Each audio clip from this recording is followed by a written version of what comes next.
লা ইলাহা ইল্লাল্লাহ এটা এমন কোন মন্ত্র নয় আপনি পাঠ করলেন, জিকির করলেন আর আল্লাহ আপনাকে জান্নাতে দিবে, তা না। আল্লাহ পাক যে হুকুম করলেন, সমাজে আমার হুকুম, এই লা ইলাহা ইল্লাল্লাহ সেটিং করো, পরিবারে সেটিং করো, ব্যবসা বাণিজ্যে সেটিং করো, কারখানায় সেটিং করো, অফিস আদালতে লা ইলাহা ইল্লাল্লাহ হুকুমকে সেটিং করো, এগুলি কি স্টার্ট করো তোমার বাস্তব জীবনে, তাহলেই লা ইলাহা ইল্লাল্লাহর হক আমরা আদায় করা আমাদের পক্ষে সম্ভব।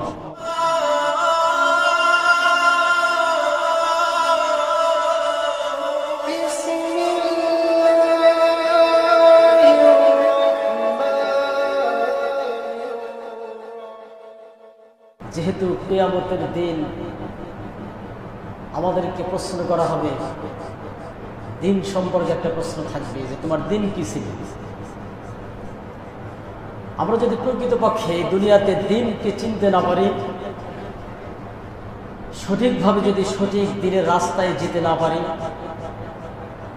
পৃথিবীতে দুটি পথ, একটা ভুল পথ আর একটা নির্ভুল পথ, একটা দিনের পথ আর একটা শয়তানের পথ। আমরা কি দিনের পথে আছি নাকি শয়তানের পথে এগিয়ে যাচ্ছি, এটা আমাদেরকে জানা দরকার। দিন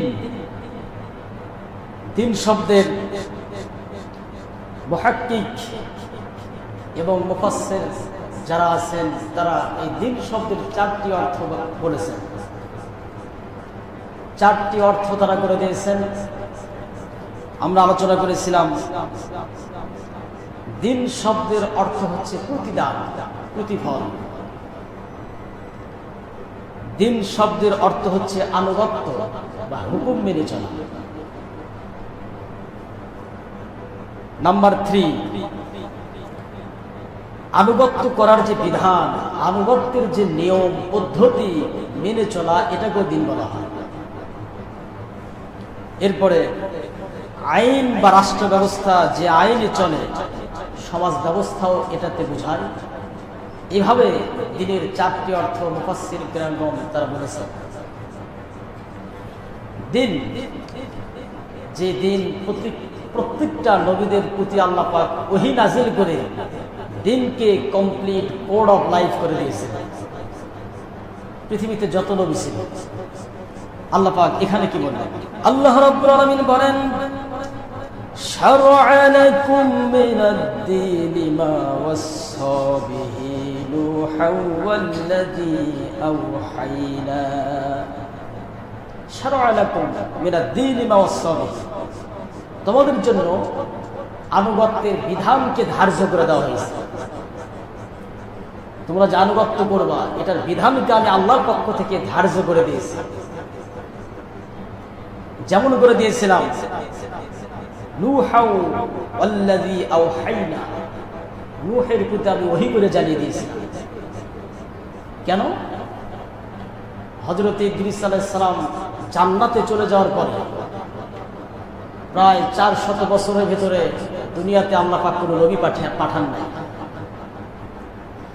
এই যে সময়ের ব্যবধানে মানুষগুলো দিন থেকে, আল্লাহর পথ থেকে তারা শয়তানের পথে চলে গিয়েছে।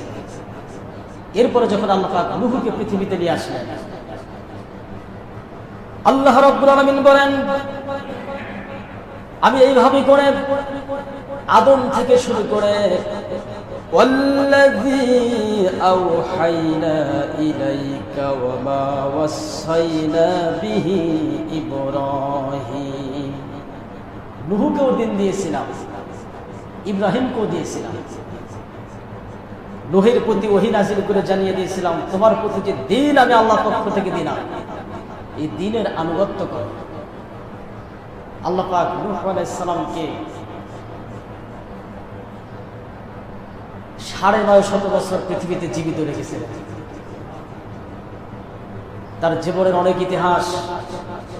হযরত নূহ আলাইহিস সালাম দিনের দাওয়াত দিয়েছিলেন, আল্লাহ পাকের প্র্যাকটিক্যাল কিছু মুজিজা আল্লাহ পাক তাকে দেখিয়ে দিয়েছেন। হযরত নূহ আলাইহিস সালাম, নূহ শব্দের অর্থ হচ্ছে রোনা জারি করা, ক্রন্দন করা। তিনি আল্লাহর কাছে বেশি বেশি কাঁদতেন, এজন্যই তার নাম আল্লাহ পাক নূহ শব্দ ব্যবহার করে তার নাম রাখা হয়েছে নূহ, মানে ক্রন্দনকারী। তিনি কতদিন ছিলেন?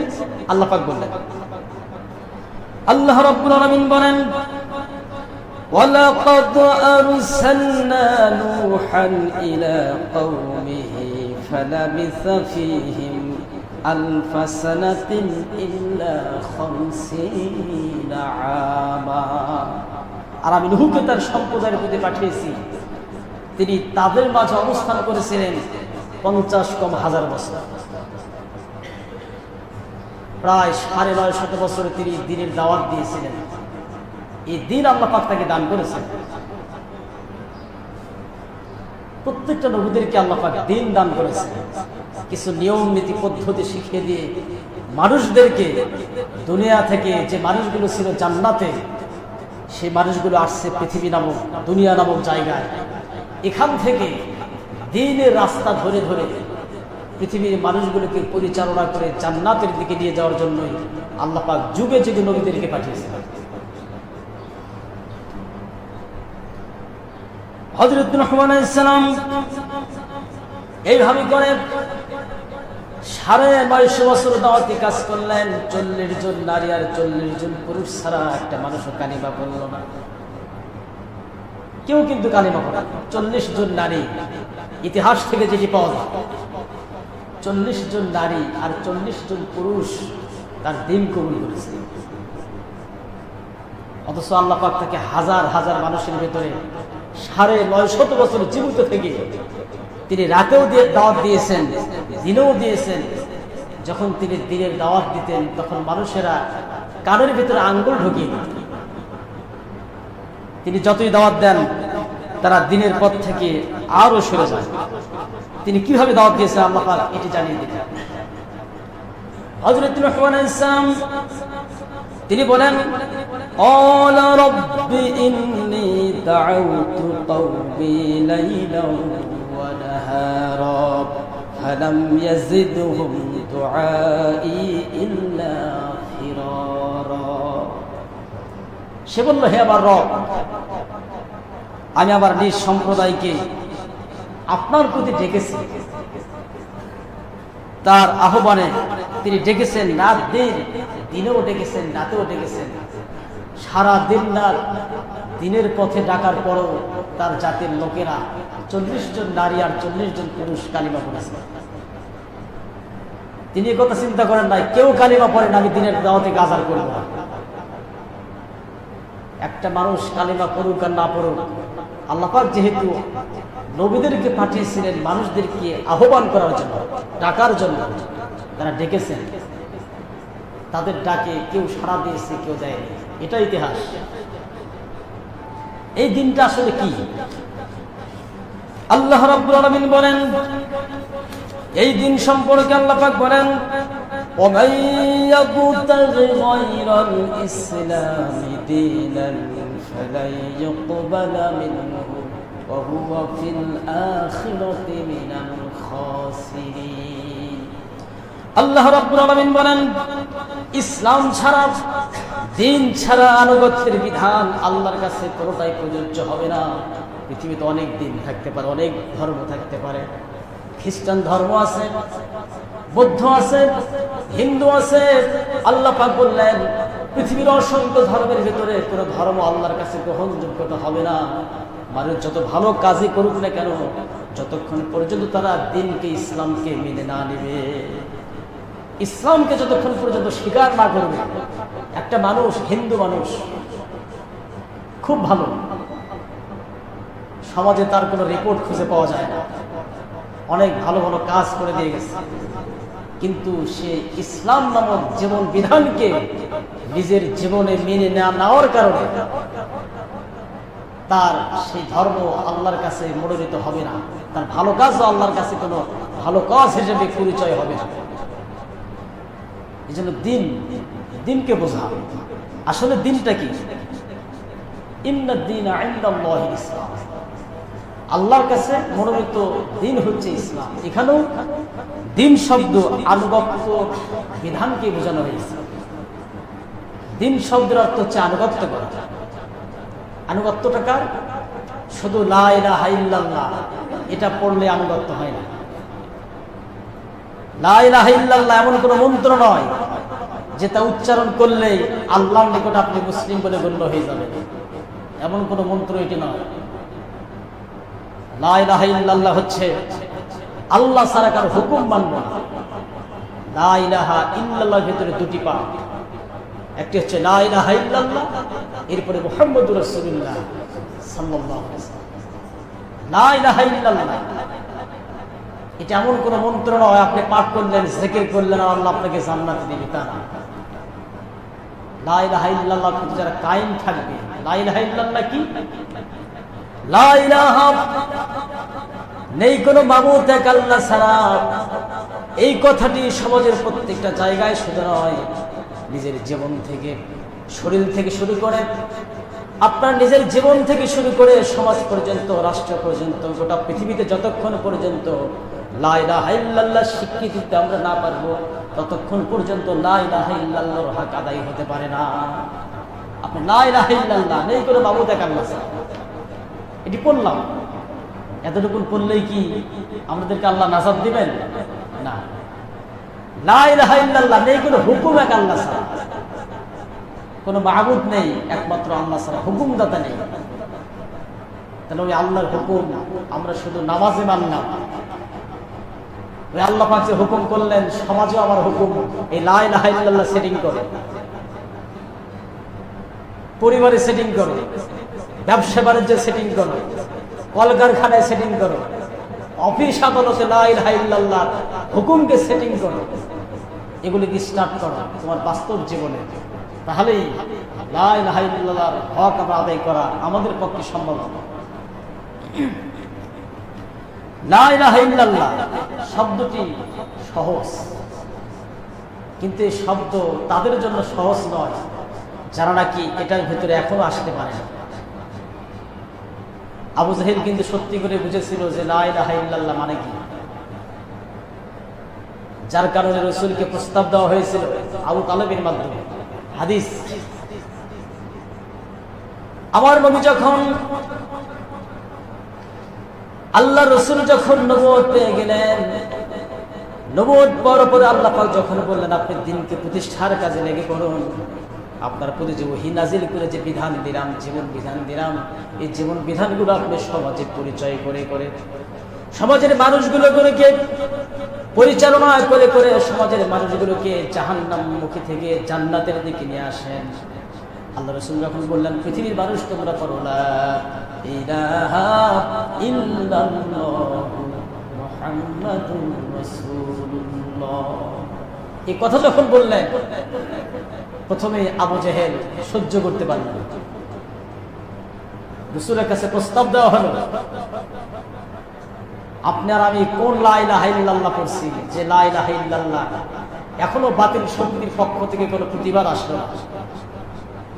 আল্লাহ রাসূল যখন লা ইলাহা ইল্লাল্লাহ বললেন আবু জেহেল সহ্য করতে পারল না। এই লা ইলাহা ইল্লাল্লাহ যারা অন্তর থেকে পড়ে লা ইলাহা ইল্লাল্লাহর হক যারা আদায় করতে চাবে তাদের প্রতি বাতিল শক্তি আসবেই। কেন? রাসূলের দিকে তাকান। আমার নবী যখন এই একটি মাত্র ভাষা যখন প্রয়োগ করলেন, যখন বললেন পৃথিবীর মানুষ লা ইলাহা ইল্লাল্লাহ নেই কোনো মাবুদ এক আল্লাহ ছাড়া, পৃথিবীর সমস্ত জীবন বিধানকে বাদ দিয়ে, সমস্ত ধর্মকে বাদ দিয়ে, লাত উজ্জা হবল প্রতিমার পূজাকে বাদ দিয়ে তোমরা এক আল্লাহর প্রতি চলে আসো। নবী যখন দাওয়াত দিলেন পৃথিবীর কেউ বুঝতে না পারলেও আবু জেহেল কিন্তু ঠিকই বুঝতে পেরেছিল। আবু জেহেল কিন্তু বুঝতে পেরেছিল, যার কারণে রাসূলের কাছে প্রস্তাব দিল নবীজির চাচা আবু তালেবের মাধ্যমে। যদিও আবু তালেব ইসলাম গ্রহণ করেন নাই, অনেক ভালো কাজ করে গেছে। আল্লাহ রাসূল বলেছেন আমি দিনের পর দিন আমার চাচা আবু তালেবের বুকে মাথা দিয়ে ঘুমিয়েছি। লাস্টে রাসূল চোখের পানি ফেলেছিলেন, চাচা আপনি শেষবারের মতো একটা বার উচ্চারণ করুন লা ইলাহা ইল্লাল্লাহ। আবু তালেব বলেছিল আমি যদি এই কথা এখন বলি আমার সমাজের লোকেরা চিন্তা করবে আমি মনে হয় ভয়ে এই কালিমা পড়তেছি। তার তাকদীর হয়নি, কিন্তু আবু জেহেল বুঝতে পারল, বোঝার কারণেই আমার নবীর কাছে যখন আবু জেহেল আবু তালেবের মাধ্যমে প্রস্তাব দিল, কি প্রস্তাব? হাদিস শরীফের ভিতরে এসেছে, আবু তালেবের মাধ্যমে আবু জেহেল নবীর কাছে প্রস্তাব দিল। আবু তালেবকে বলল, আবু তালেব তোমার ভাতিজা মুহাম্মদকে গিয়ে বলো, সে যদি আমাদের মদিনার ভেতরে মক্কার ভেতরে রাষ্ট্রপ্রধান হতে চায়, তাকে রাষ্ট্রপ্রধান বানিয়ে দেওয়া হবে। মক্কা মদিনার ভেতরে সবচেয়ে সুন্দর নারী চাইলে তাকে সুন্দর নারীও দেওয়া হবে, যা চাবে তাই দেওয়া হবে। তবুও যেন একটা কাজ থেকে দূরত থাকে, সেটা হলো তিনি যেন একটি বারের জন্য আর কোনোদিন যেন না পড়ে লা ইলাহা ইল্লাল্লাহ। আপনি গিয়ে বলুন, সব দেওয়া হবে। মক্কা মদিনার সুন্দর নারী যা আছে সবগুলো দিয়ে দেওয়া হবে। রাষ্ট্রপ্রধানের যদি দায়িত্ব চায় তাও দেওয়া হবে, মন্ত্রিত্ব চাইলে তাও দেওয়া হবে। তবুও যেন এই কথাটা না বলে, সেটা হলো লা ইলাহা ইল্লাল্লাহ। তার কারণ আবু জেহেল বুঝতে পেরেছে লা ইলাহা ইল্লাল্লাহর অর্থটা আসলে কি। লা ইলাহা ইল্লাল্লাহ নেই কোনো মাবুদ এক আল্লাহ, কারো আইন মানি না, কারো শাসন মানি না, একমাত্র আইন চলবে, জীবন বিধান চলবে একমাত্র তার। আমার নবীর কাছে যখন প্রস্তাব দেওয়া হলো, হাদিস শরীফের ভিতরে এসেছে, আমার নবীজি তার চাচা আবু তালেবকে বললেন, চাচা আপনি আবু জেহেলকে গিয়ে বলুন, সে শুধু মক্কা মদিনার সুন্দর নারী কেন, সুন্দর গাড়ি কেন, রাজত্ব কেন, আবু জেহেল যদি আমাকে যা দিতে চাই সবকিছুই দিয়ে ফেলে, যা দিতে পারবেন এমন যদি আকাশের তারকাটা আমার এক হাতে এনে দেয়, আর আকাশের সূর্য যদি আমার আর এক হাতে এনে দেয়, তবু আমি বিশ্বনবী কালিমার যে দাওয়াত নিয়ে এসেছি, লা ইলাহা ইল্লাল্লাহর যে ভাষা আমি প্রয়োগ করেছি, এই লা ইলাহা ইল্লাল্লাহর পথ থেকে এক বিন্দু পরিমাণ আমি সরতে পারবো না। যেটি বলেছি এটার উপর আমি কায়েম থাকব, অন্য কোনো জীবন বিধানকে আমি মানতে দিব না। যতক্ষণ পর্যন্ত শরীরে রক্ত থাকবে, কোন মুসলমান দিন ইসলাম ছাড়া অন্য কোনো জীবন বিধান মানতে পারে না। লা ইলাহা ইল্লাল্লাহ দুটি ভাগ, একমাত্র নেই কোনো মাবুদ এক আল্লাহ ছাড়া, আর একটি হচ্ছে মুহাম্মদুর রাসূলুল্লাহ সাল্লাল্লাহু আলাইহি ওয়াসাল্লাম। জীবন ব্যবস্থা পরিচালনা প্র্যাকটিক্যাল উস্তাদ, প্র্যাকটিক্যাল শিক্ষক যিনি আমাদেরকে পথ দেখিয়েছেন, তিনি হচ্ছেন মুহাম্মদুর রাসূলুল্লাহ সাল্লাল্লাহু আলাইহি ওয়াসাল্লাম। আল্লাহ রাব্বুল আলামিন তিনি বলেছেন, লা ইলাহা ইল্লাল্লাহ জীবন ব্যবস্থাকে যারা চায় না, পৃথিবীর অন্যান্য জীবন ব্যবস্থাও যারা মেনে নেবে, ইসলামকেও কিছু ক্ষেত্রে মেনে নেবে, তাদের সম্পর্কে আল্লাহ পাক বললেন, আফাতুমিনুনা বিবাদিল কিতাবি ওয়া তাকফুরুনা বিবাদ। যারা ইসলামকেও কিছু মেনে নেবে, নামাজের ক্ষেত্রে ইসলামকে মেনে নেবে, যাকাতের ক্ষেত্রে ইসলামকে মেনে নেবে না, হজের ক্ষেত্রে ইসলামকে মেনে নেবে, কোরআনের শাসনকে প্রতিষ্ঠার ক্ষেত্রে ইসলামকে মেনে নেবে না, হজের ক্ষেত্রে ইসলামকে মেনে নেবে, চোর চুরি করলে হাত কাটার আইনকে যারা মেনে নেবে না, এই যে আফাতুমিনুনা বিবাদিল কিতাব ওয়া তাকফুরুনা বিবাদ, কিতাবের কিছু অংশকে যারা মেনে নেবে আর কিছু অংশকে যারা নিজেদের জীবন ব্যবস্থা দিন হিসেবে মেনে নিল না, আল্লাহ পাক বলেছেন এদের ধর্ম আল্লাহর কাছে, এদের জীবন বিধান যতটুকু তারা মানছে, যতটুকু হজ করেছে, যাকাত দিয়েছে, নামাজ পড়েছে, আল্লাহর কাছে একটু বিন্দু পরিমাণ তাদের কোনো প্রকার গ্রহণযোগ্যতা হবে না। তার কারণ তারা একটিকে মেনে নিয়েছে আর একটাকে অস্বীকার করেছে। অস্বীকার না করলেও ওগুলোকে তারা নিজেদের জীবন ব্যবস্থা হিসেবে মেনে নেওয়ার জন্য প্রচেষ্টা চালায়। যারা দিন থেকে সরে গিয়ে দিনকে যারা মেনে নিতে দেয় না, সে মুসলমান হোক অথবা খ্রিস্টান হোক, তাদের সম্পর্কে আল্লাহ পাক কি বললেন? আল্লাহ রাব্বুল আলামিন বলেন, আল্লাহ পাক বলেন, কাতিলুল্লাযীনা লা ইউমিনুনা বিল্লাহি ওয়ালা বিল ইয়াউমিল আখির ওয়ালা ইউহাররিমুনা মা হাররামাল্লাহু ওয়া রাসূলুহু ওয়ালা ইয়াদিনুনা দীনাল হক। আল্লাহ রাব্বুল আলামিন বলেন, তোমরা তাদের সাথে যুদ্ধ করো, কাতিলুল্লাযীনা লা ইউমিনুনা বিল্লাহ, তোমরা তাদের সাথে যুদ্ধ করো যারা আল্লাহ আখিরাতের দিনের প্রতি ঈমান আনে না, আল্লাহ এবং আখিরাতের প্রতি যারা ঈমান আনে না। এখানে কিন্তু খ্রিস্টানদেরকে বলা হয়, হিন্দুদেরকে টার্গেটে নিয়ে বলা হয়। এখানে মুসলমান হতে পারে নামধারী যারা যারা নাকি আখিরাতের দিনের প্রতি কিছু ঈমান রাখে, কিছু ক্ষেত্রে রাখে, কিছু ক্ষেত্রে রাখে না। ইসলামকে মানতে হলে পরিপূর্ণই মানতে হবে। যেহেতু আল্লাহ পাক বলেছেন আল ইয়াউমা আকমালতু লাকুম দীনাকুম ওয়া আতমামতু আলাইকুম নি'মাতি ওয়া রাদিতু লাকুমুল ইসলাম দীনা, ইসলামকে তোমাদের জন্য পরিপূর্ণ জীবন ব্যবস্থা করে আমি আল্লাহ পাক দিয়েছি। এখান থেকে যারা সরে যাবে, কিছু ক্ষেত্রে নামাজের ক্ষেত্রে ইসলামকে মানবে, যাকাতের ক্ষেত্রে মানবে না, কিছু ক্ষেত্রে মানবে আর একটাকে অস্বীকার করে কুফরি করবে, এরপরও তারা বলবে আমরা ঈমান এনেছি। এদের সম্পর্কে আল্লাহ পাক কি বললেন? আল্লাহ রাব্বুল এদের সম্পর্কে বলেন ওয়ামিনান নাসি মান ইয়াকুলু আমান্না বিল্লাহি ওয়া বিল ইয়াউমিল আখির ওয়া মা হুম বিমুমিনিন। আল্লাহ রাব্বুল আলামিন বলেন যারা এই কথা বলে আমরা আল্লাহর প্রতি বিশ্বাস করেছি, আখিরাতের প্রতি বিশ্বাস করেছি, এমন অনেক লোক আছে যারা বলে আমরা ঈমান এনেছি, আমরা ঈমানদার।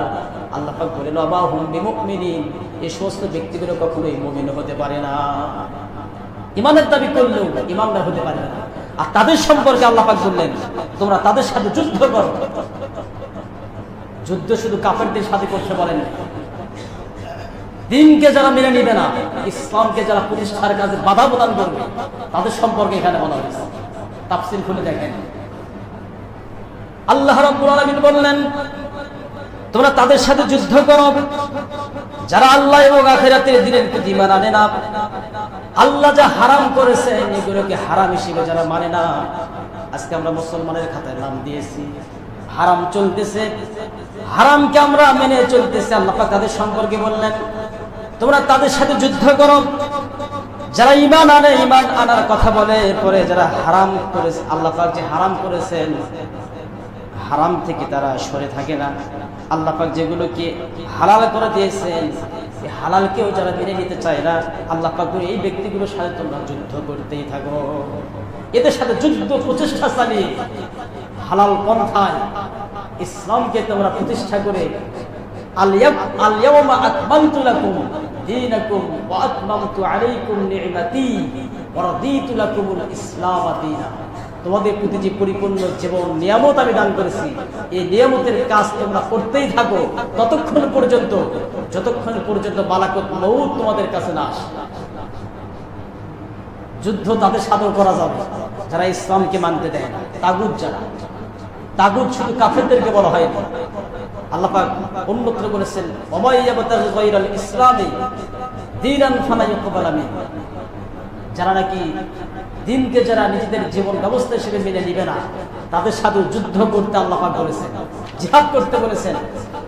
এরকম ব্যক্তি যদি সমাজ পরিচালনা করে তাদের কাছ থেকে যুদ্ধ করে হলেও জিহাদ করে হলেও তাদের কাছ থেকে সমাজকে ছিনিয়ে নিয়ে ইসলামপন্থীদেরকে সমাজে বসিয়ে দাও, এটি আল্লাহ পাক বলেছেন।